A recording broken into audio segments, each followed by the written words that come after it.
Ma'am उकाबी थोंगे video थागतब कुइरे ngasidi sinju ama suraga ukabi thongba thagasage ma'am yengbiyo semurage soibum jisu thaktoini soibum jisu semdu oge ma'am sinju ju chadaba kuire kanguman aduga si machal hawai maton kai kai kobi nungbi je hapagane sinju ama suraga ne chajage sinju chadaba kuire kanguman se ma'am manam yam nusiye manum khunungsi ma adu sinane yongchak mapan ne ba yongchak si mapa loina matam khara singju chajagi ge hauni tin yole singju me alo ba horen gi khan bada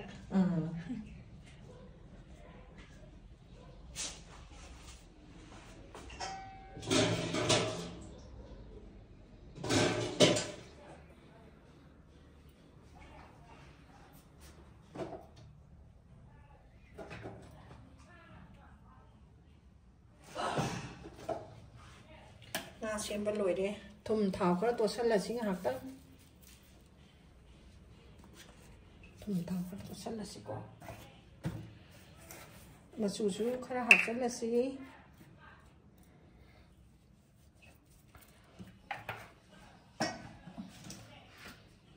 thảo chủ khá hạt sân là gì được rồi sáng nay học các tổ sân là cái này thầm bằng cái cô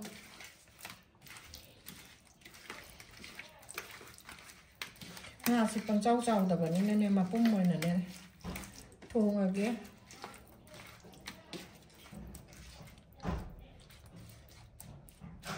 để cái gì à cái thằng bác đuổi đấy sôi bung xe thùng khá là học sân là cái này sôi bung xe một xe tổ kia mà sủi xuống tôi tây mà sủi từ cho tôi nhọc chân lẽ sủi cùng chỉ khá xét là cái mà sao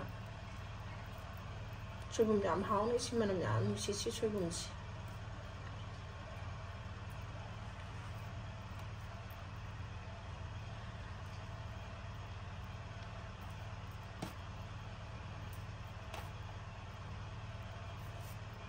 quy đê sôi bùng cái này nga cái thùng cái này chán ninh bê xe được đâu cả vì cái này hiền à hào kỳ bạn ai nào cả vì chỉ có xa kia là xuống tàu bạn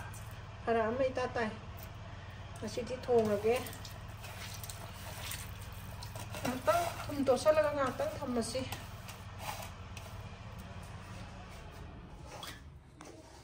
nga tàu có hồ là gì tàu có cái thùng là cái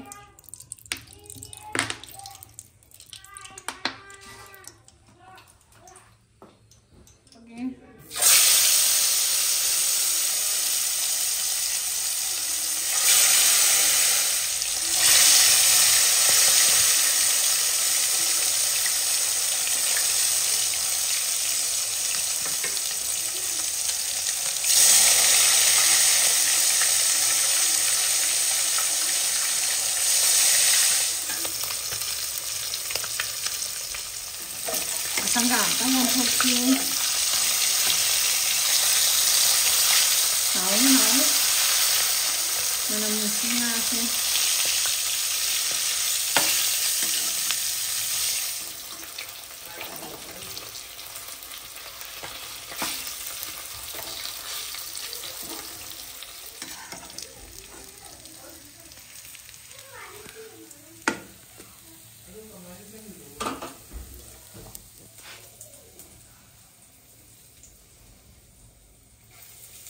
지라 바다래 뭐 바다래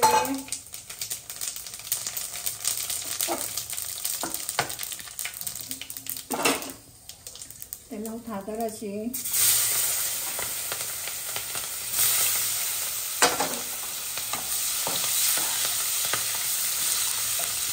메이카라 냄바라지 대랑지 내기들이 야만데 야만들어서는 식사는 바다라지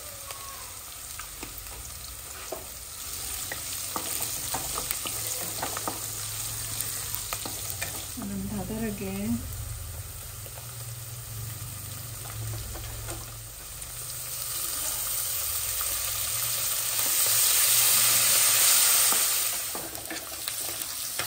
ꯉꯥꯡ ꯊꯥꯗꯔꯁꯤ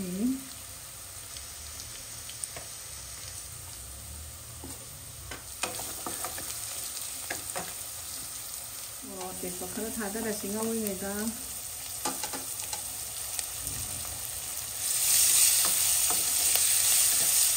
ꯎ ꯃꯣꯔꯣꯛ ꯈꯔ ꯑꯃꯒ ꯊꯥꯗꯖꯔꯒꯦ ꯁꯣꯏꯖꯤꯟꯖꯔꯒꯦ ꯃꯅꯝ ꯅꯨꯡꯁꯤꯔꯦ ꯏꯟꯁꯥꯡ ꯍꯥꯎꯔꯅꯤ ꯃꯍꯤ ꯀꯪꯅ ꯁꯨꯝꯗꯣꯛꯆꯔꯕ ꯁꯣꯏꯕꯨꯝꯁꯤ ꯑꯃꯨꯛ ꯊꯥꯛꯆꯤꯟꯖꯔꯒꯦ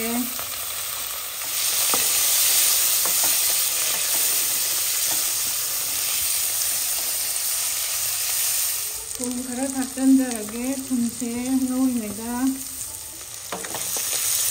ꯃꯆꯨꯒ ꯅꯣꯏꯕ ꯏꯁꯤꯡ ꯍꯩꯖꯤꯟꯖꯔꯒꯦ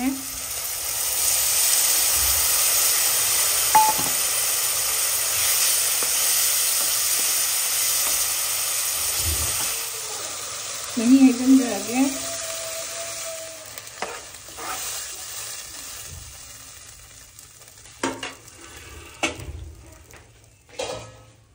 ꯃꯈꯨꯝ ꯈꯨꯝꯖꯤꯜꯂꯁꯤ ꯁꯧꯔꯀꯥꯟꯗ ꯉꯥ ꯑꯃꯨꯛ ꯍꯥꯞꯄꯁꯤ ꯁꯣꯁꯤ ꯉꯥ ꯍꯥꯞꯄꯒꯦ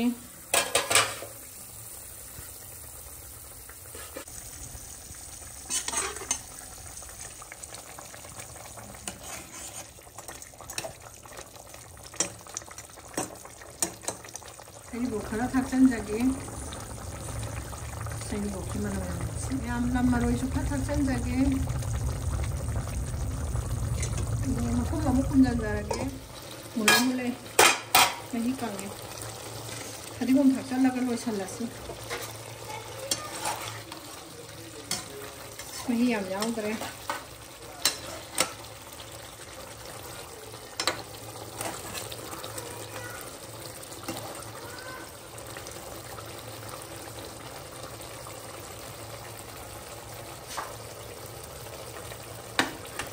ꯃꯌꯥꯝ ꯂꯣꯏꯁꯤꯟꯖꯔꯒꯦ ꯃꯩ ꯃꯨꯊꯠꯂꯒꯦ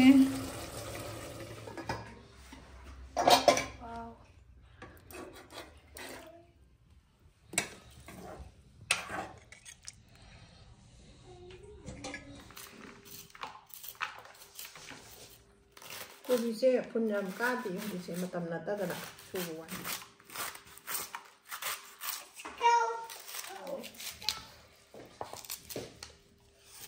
ꯈꯥꯃꯦꯟ ꯑꯈꯥꯕ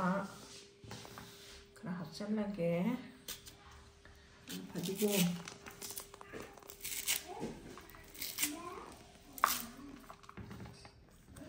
ꯁꯤꯅ ꯀꯥꯡꯃꯥꯟ ꯇꯦꯡꯅꯧ ꯃꯥꯟꯕꯤ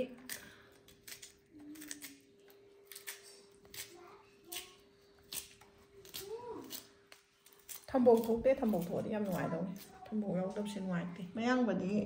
ꯌꯥꯝꯗ꯭ꯔꯦ ꯍꯧꯖꯤꯛꯇꯤ ꯃꯌꯥꯡꯕ ꯌꯥꯝ ꯆꯣꯡꯗ꯭ꯔꯦ ꯁꯤ ꯃꯌꯥꯡꯕꯅꯤ ꯁꯤꯡꯖꯨꯗꯤ ꯃꯔꯣꯏ ꯃꯄꯥꯟ ꯇꯥꯡꯉꯦ ꯍꯥꯏꯅꯩꯅꯤ ꯑꯗꯩꯁꯤꯅ ꯇꯤꯜꯍꯧ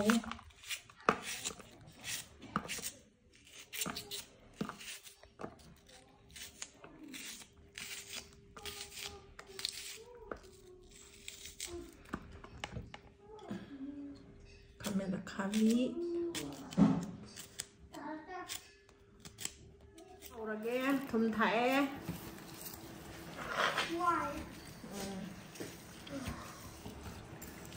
ꯑꯗꯩꯗꯤ ꯉꯥꯔꯤ ꯍꯥꯞꯆꯤꯜꯂꯁꯤ ꯈꯨꯠꯁꯤ ꯉꯥꯔꯤꯁꯤ ꯀꯩꯅꯣ ꯇꯧꯍꯧꯗ꯭ꯔꯦꯅꯦ ꯏꯁꯤꯡ ꯊꯥꯗꯍꯧꯗ꯭ꯔꯦꯅꯦ ꯈꯨꯠꯇ ꯃꯔꯨ ꯇꯣꯛꯔꯅꯤ ꯀꯣꯟꯅ ꯅꯝꯃꯁꯤꯔꯥ ꯁꯦ ꯌꯨꯅꯦꯅꯅꯦ ꯌꯥꯝ ꯀꯤꯅ ꯄꯥꯏꯔꯦ ꯌꯥꯝ ꯇꯞꯅ ꯅꯣꯏꯔꯒꯦ ꯍꯥꯎꯕꯗꯤ ꯍꯥꯎꯔꯅꯤꯀꯣ ꯁꯤꯡꯖꯨ ꯍꯦꯛ ꯁꯨꯕꯈꯩꯗꯤ ꯍꯥꯎꯔꯅꯤ ꯁꯤꯗꯅꯦ ꯑꯩ ꯍꯥꯏꯁꯦ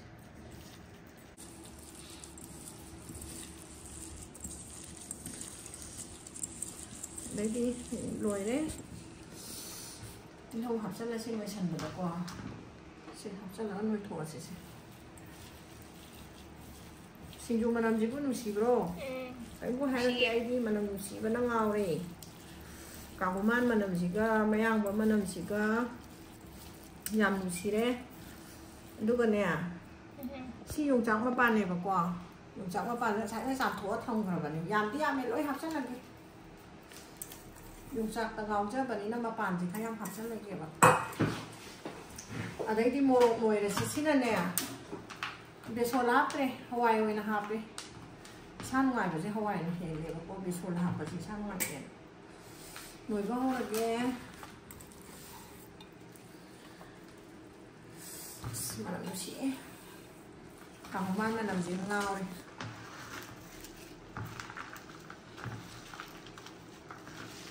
그게 하고 많다. 말해. 참 하오니. 만남 주누시. 만남 주누시. 그리고 뭔가 내 시기. 그냥 나가이라 왔다 또 거다네. 플레이트 픽버도 되네. 아이는 생각가 아마 막 스테이지 플레이트 따오더라 봐. 그래서 비시. 방글라데시 플레이스에 또 하이런.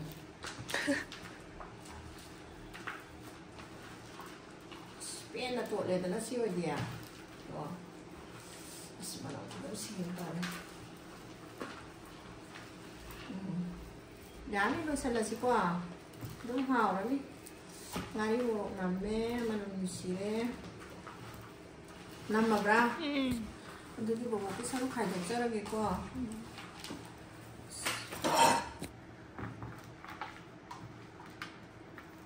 สิ่งที่หาก็สั่งเป็นสั่งมันก็เรียกว่าเป็นสิ่งหาตัวว้าวมุกบางตรงนะบ่เละๆกันหรอมุกบางตรงนะบ่นะมุกบางสเปเชียลเพลทอันนี้ก็ดีสิ่งอยู่ไหมอ่ะสิ่งอยู่เซ่สิ่งลอยนี่จ้าอะไรเงี้ยอันนี้ก็ดีสัมผัสน้ำเนี่ยเป็นเพลททางเราไม่อ่ะสิ่งข้างเซ่무시만 그러다는 애 아이는 애 한우를 또 만에 강어 싸가지 않는 무시 시도이는 합살에 이장시 왜냐면 가비가 설분 거 통거 짜잘하게 왜냐면 잉비요 왜냐면 애 동행 통거 띠버도 얌능 알지 하드는 거 시중 거 짜잘하게 왜냐면 잉비요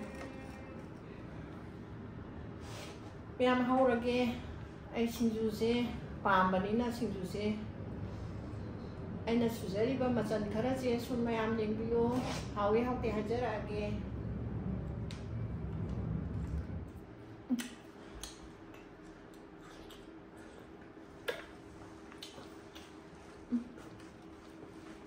làm hào ấy thôi một đầu xuống sụt sân ở đây tôi mà sẵn sẽ làm hào ấy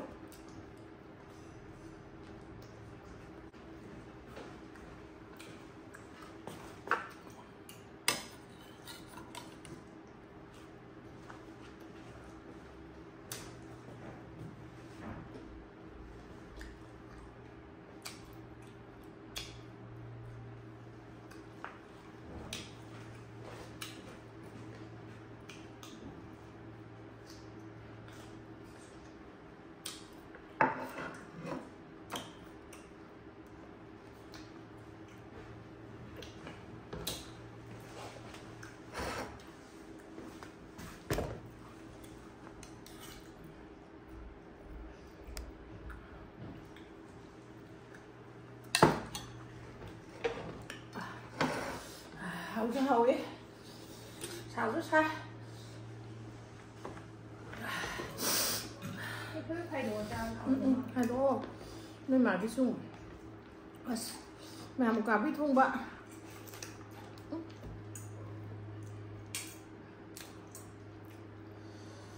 hầu hầu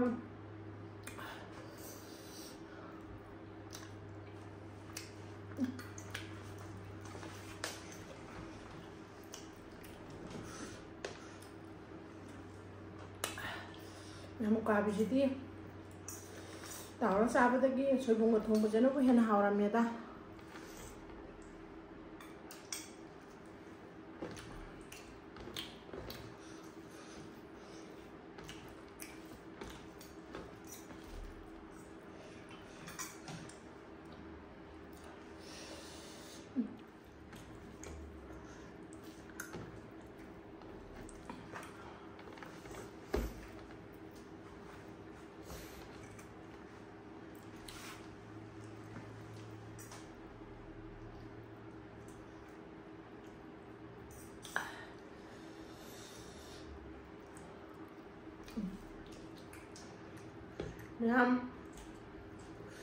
ให้เลยแบบนี้นะ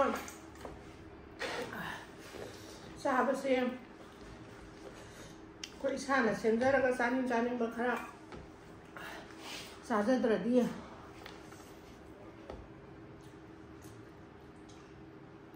คุยจานนี้ก็ชิ้นยาที่ได้อ่างถึงน้ำปลาปนเต้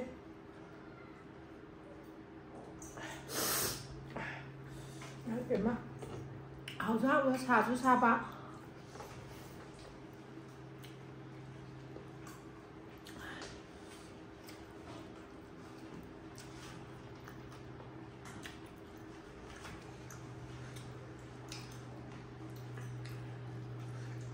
แบบไอ้ลูกกาพี่ทงจะได้เจ็บจะแค่อ่างถึงนะทงมาได้ยาวด้วยคุยอ่านจริงนะถุงแล้วก็ซาไปกินมาเห่าสิพังอย่างนี้เห่าเลย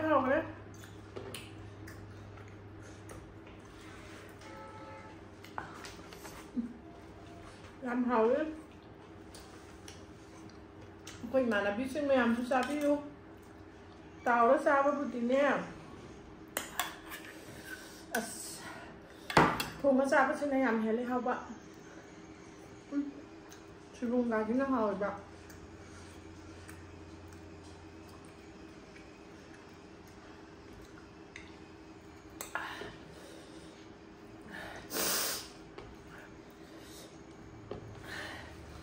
แต่ตรงนี้ให้รวยแบบนี้นะการีนเห่าก็ต้องเจโดทีแล้วก็สมสารจะมาตาบันนี้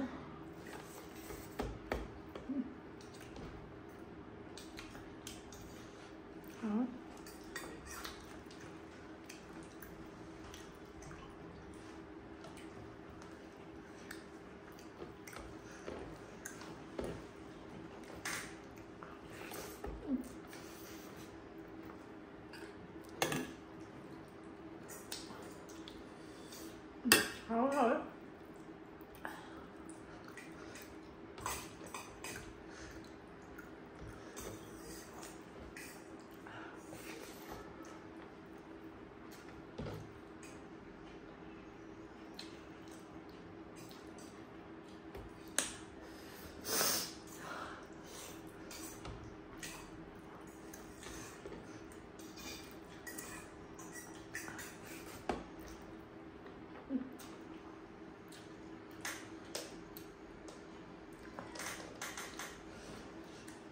Anh là một vàng trà rất là tên là xích này hảo với mèo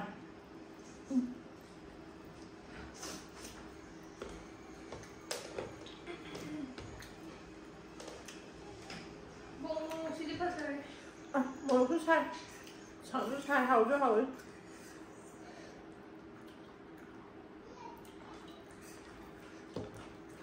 đi hỏi hảo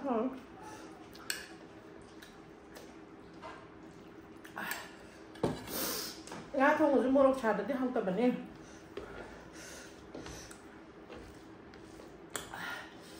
xin chú mua lộc trà được đi học tập bản em không là không làm được mua lộc gì hảo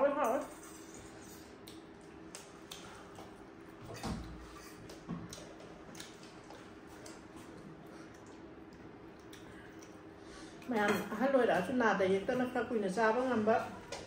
mày ăn là vô là tí nát video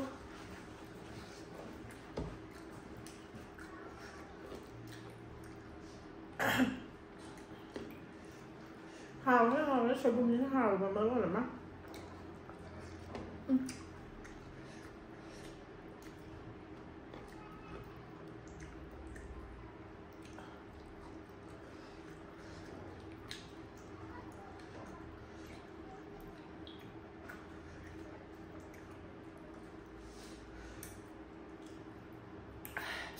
cũng xin ngôn ra không bật à ra thì nó số máy nắp quả bị chế tàu nó sử dụng vào thổ bí đó mà đi hát ảo tung ra này tàu bí hốt đây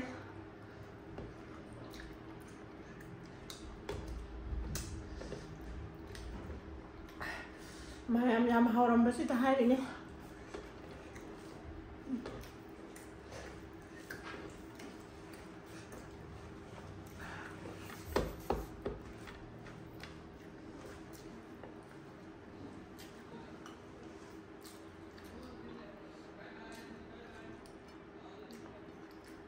Viêm măng tất cầu độ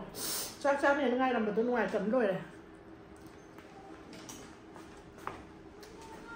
Nói nó phải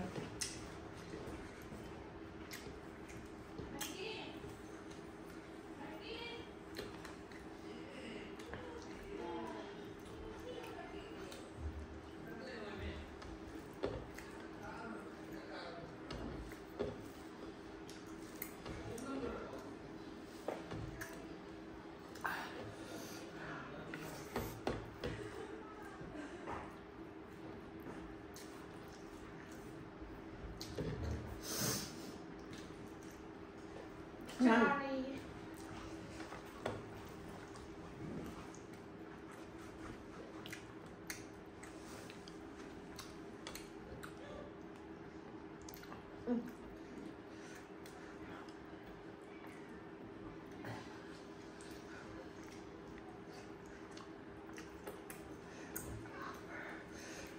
Đi mất không mà nó bộ ối chặt thôi.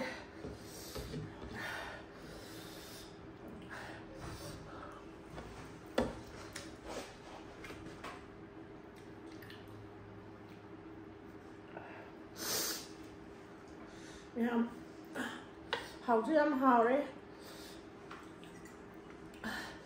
Thế nào con bé chắc không môi giờ là kia. Mềm.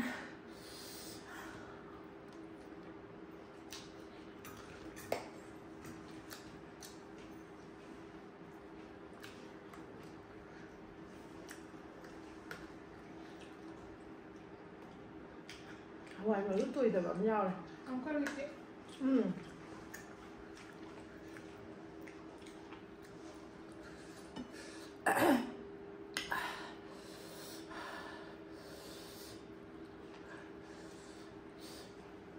Mẹ xin chú cho hào đây, ngã thùng cho hào đây.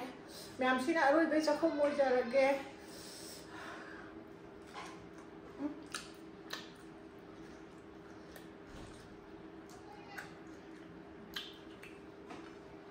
Đúng chăn với em tự nhiên. Oh my god.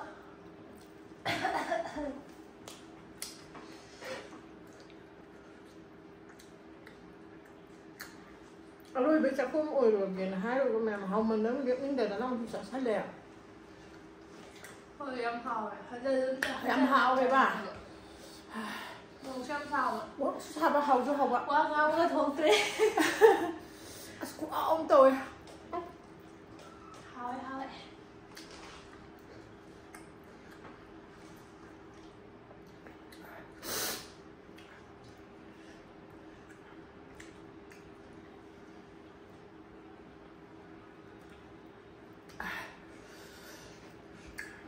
Mẹ em lên sân giờ cái em hào ấy. Mẹ em là anh xin lên chưa? Mẹ em là gì vẫn lúc này là đi lấy sẽ cái tàu bị ra mô. Kasi ay nasasariba singju ko injang si kasi mayam na kami yung supibira o live tao bira mo subscriber o bira o mayam lo siya bye.